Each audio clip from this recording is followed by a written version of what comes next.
मैं हाजिर होकर विद्यार्थी अभ्यास कार्य सत्र 2024-25 की प्रश्नोत्तरी तैयार कर मैं आपके सामने प्रस्तुत करने जा रहा हूँ। अति लघुत्तरीय प्रश्न हैं। प्रस्तुतकर्ता मैं स्वयं हूँ। पहला है, काव्य की परिभाषा लिखिए एवं काव्य के भेद भी लिखिए। तो उत्तर होगा, काव्य की परिभाषा आचार्य विश्वनाथ के अनुसार रसात्मकम वाक्यम काव्यम, अर्थात रसयुक्त वाक्य को काव्य कहते हैं। पंडित राज जगन्नाथ के अनुसार रमणीयार्थम प्रतिपादकः शब्द काव्यम, अर्थात रमणीय अर्थ का प्रतिपादन करने वाले शब्द को काव्य कहते हैं। आचार्य रामचंद्र शुक्ल जी के अनुसार जो उक्ति हृदय में कोई भाव जागृत कर दे या उसे प्रस्तुत वस्तु या तथ्य को मार्मिक भावना से लीन कर दे, वह काव्य है। काव्य के भेद। काव्य के मुख्य रूप से दो भेद होते हैं। पहला दृश्य काव्य, दूसरा सव्य काव्य। दृश्य काव्य ऐसा काव्य है जिसका आनंद पढ़कर, सुनकर और देखकर लिया जाता है। यह काव्य एक नाट्य विधा है जिसका मंचन किया जाता है, जैसे नाटक, एकांकी, प्रहसन आदि। उदाहरण चंद्रगुप्त, स्कंदगुप्त। श्रव्य काव्य ऐसा काव्य है जिसका आनंद सुनकर और पढ़कर लिया जाता है, इसका मंचन नहीं किया जाता, जैसे गीत, प्रगीत। उदाहरण के लिए रामचरितमानस, सूर के पद, मीरा के पद आदि। आधुनिक तकनीकों से दृश्य काव्य का श्रव्य काव्य में तथा श्रव्य काव्य का दृश्य काव्य में रूपांतरण, श्रव्य से दृश्य में परिवर्तन। दूसरा प्रश्न है, महाकाव्य किसे कहते हैं? हिंदी के दो प्रसिद्ध महाकाव्य के नाम उनके रचनाकार सहित लिखिए। तो उत्तर, महाकाव्य की परिभाषा जिस काव्य में जीवन की समग्रता या संपूर्ण घटनाओं का चरणबद्ध वर्णन हो, उसे महाकाव्य कहते हैं। माने जिस काव्य में जीवन की समग्रता या महत्वपूर्ण घटनाओं का चरणबद्ध वर्णन हो, उसे महाकाव्य कहते हैं। हिंदी के कुछ प्रसिद्ध महाकाव्य और उनके रचनाकार। पहला है पृथ्वीराज रासो, इन्होंने चंद्रवरदाई लिखा। दूसरा पद्मावत, मलिक मोहम्मद जायसी। दूसरा प्रश्न है, महाकाव्य किसे कहते हैं? किन्हीं दो प्रसिद्ध महाकाव्य के नाम उनके रचनाकार सहित लिखिए। तो महाकाव्य जिस रचना में महत्वपूर्ण घटनाओं या जीवन की समग्रता का चरणबद्धता से वर्णन किया जाता है, उसे महाकाव्य कहते हैं। दो महाकाव्य के नाम एवं उनके रचनाकार। महर्षि वाल्मीकि द्वारा रचित रामायण, महर्षि वेदव्यास द्वारा रचित महाभारत, तुलसीदास द्वारा रचित रामचरितमानस। प्रश्न 3, खंड काव्य किसे कहते हैं? दो खंड काव्यों के नाम उनके रचनाकार सहित लिखिए। तो खंड काव्य की परिभाषा जिस काव्य में किसी महान कार्य का वर्णन किया जाता है और जो आकार में बड़ा होता है, उसे महाकाव्य कहते हैं। महाकाव्य किसे कहते हैं? किन्हीं दो प्रसिद्ध महाकाव्यों के नाम एवं उनके रचनाकारों का वर्णन करना है। तो जिस रचना में महत्वपूर्ण घटनाओं या जीवन की समग्रता का चरणबद्ध से वर्णन किया जाता हो, उसे महाकाव्य कहते हैं। दो महाकाव्य के नाम एवं उनके रचनाकार। महर्षि वाल्मीकि द्वारा रचित रामायण, महर्षि वेदव्यास द्वारा रचित महाभारत, तुलसीदास द्वारा रचित रामचरितमानस।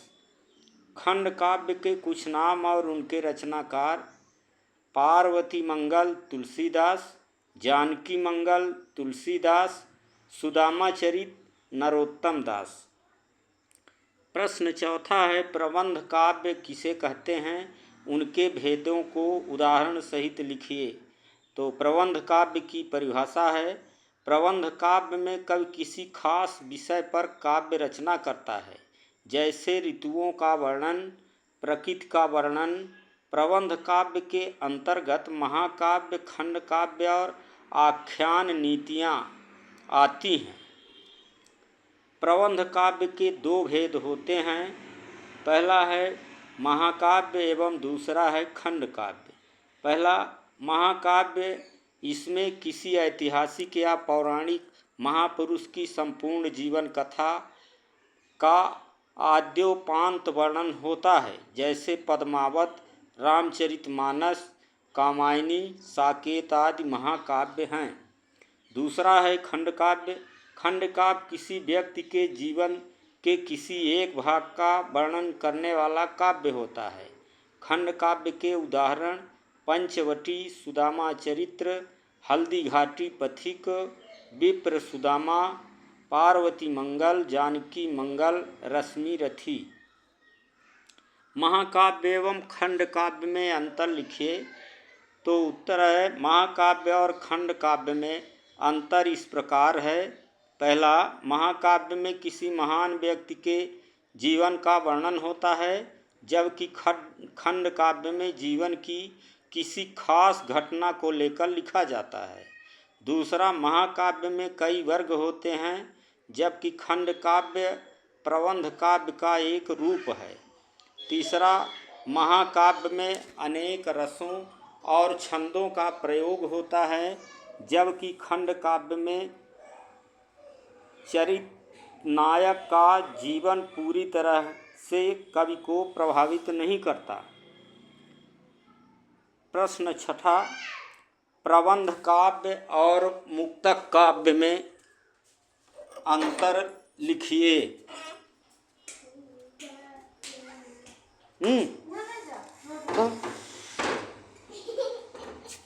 इसका शांत करा दे, हम चालू करेंगे।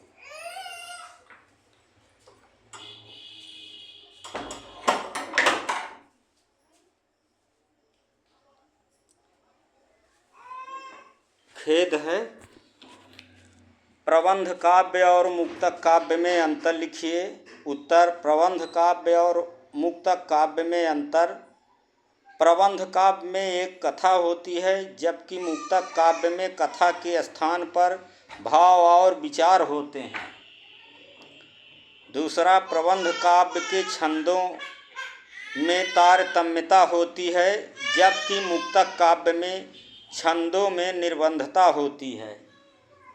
तीसरा, प्रबंध काव्य विषय प्रधान होते हैं, उनमें निजात्मकता का समावेश होता है।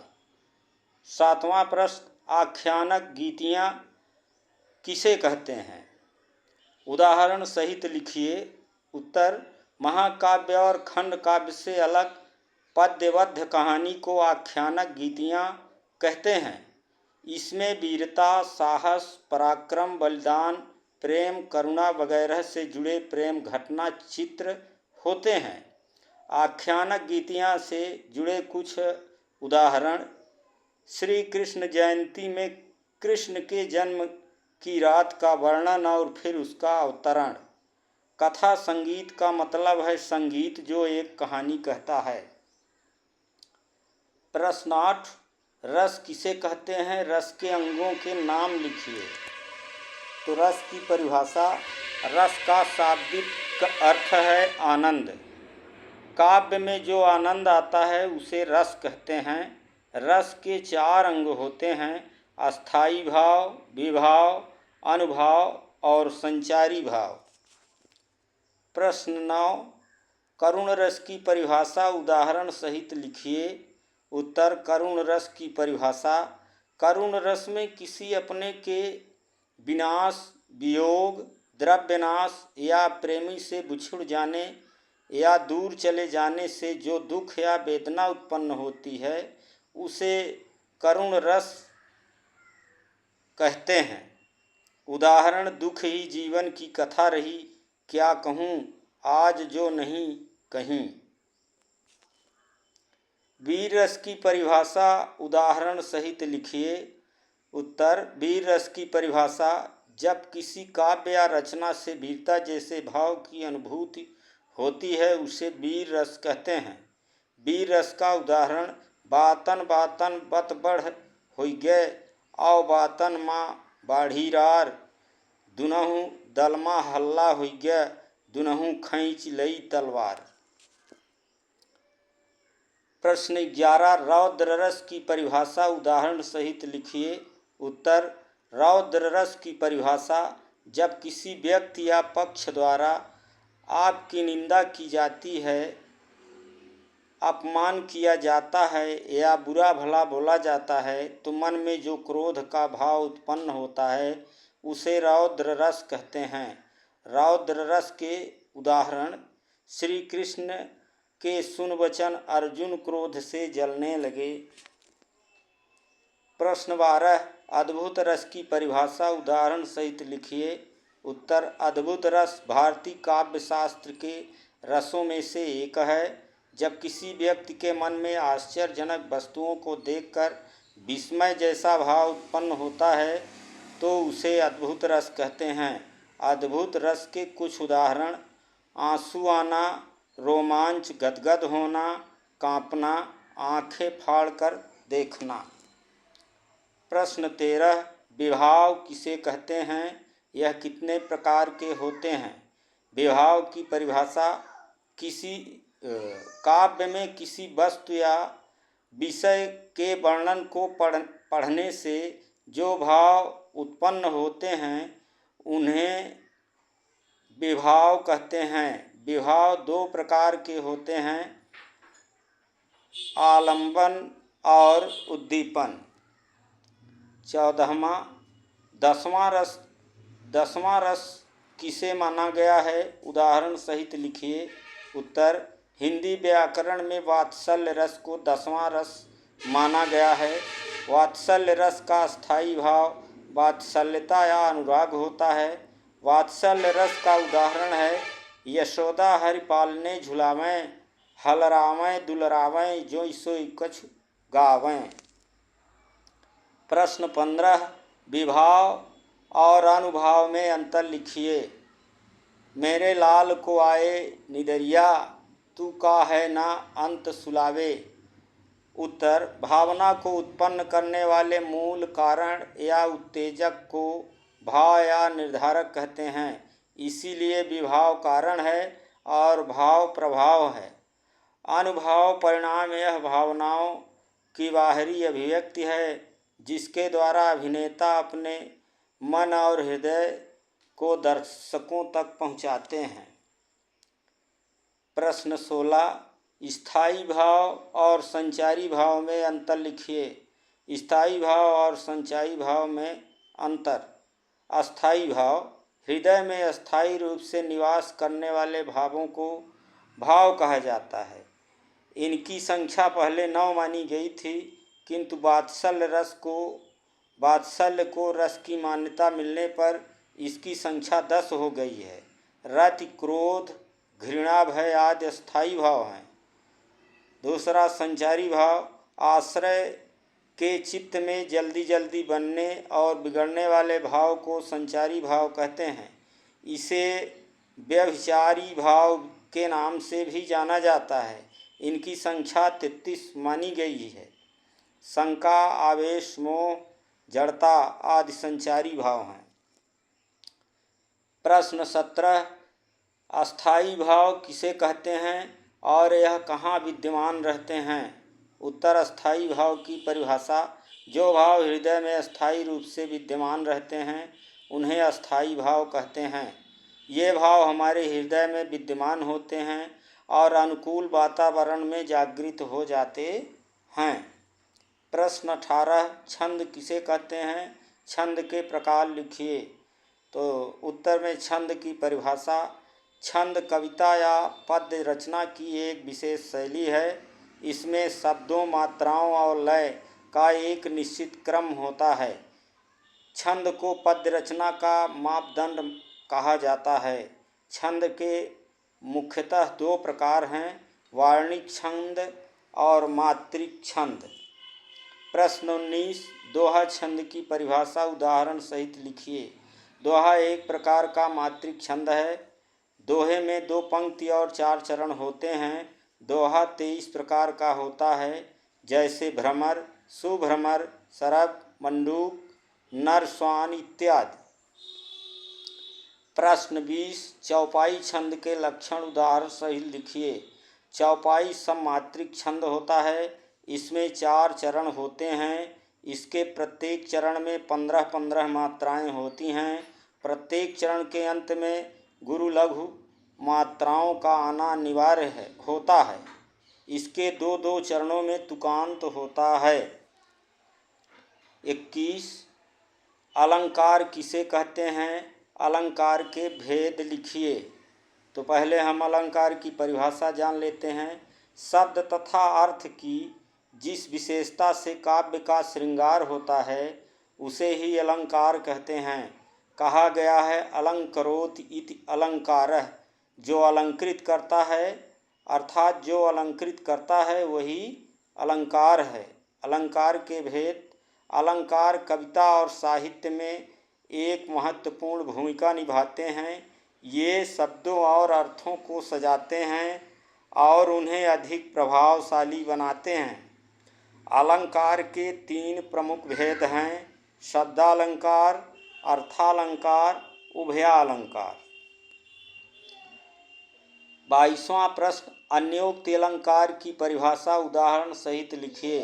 उत्तर, अन्योक्ति अलंकार की परिभाषा, जिस युक्ति के जरिए किसी और को कोई बात कही जाए उसे अन्योक्ति अलंकार कहते हैं। अन्योक्ति अलंकार के कुछ उदाहरण, कथन कहीं निशाना कहीं, जिन दिन देखे वे कुसुम गई सुबीती बहार, अब अली रही गुलाब में अपत कटीली डार, यहीं आस अटक्यो रहत अली गुलाब में मूल, अइहें फेर बसंत ऋतु इन डारन कै मूल। प्रश्न 23, अतिशयोक्ति अलंकार की परिभाषा उदाहरण सहित लिखिए।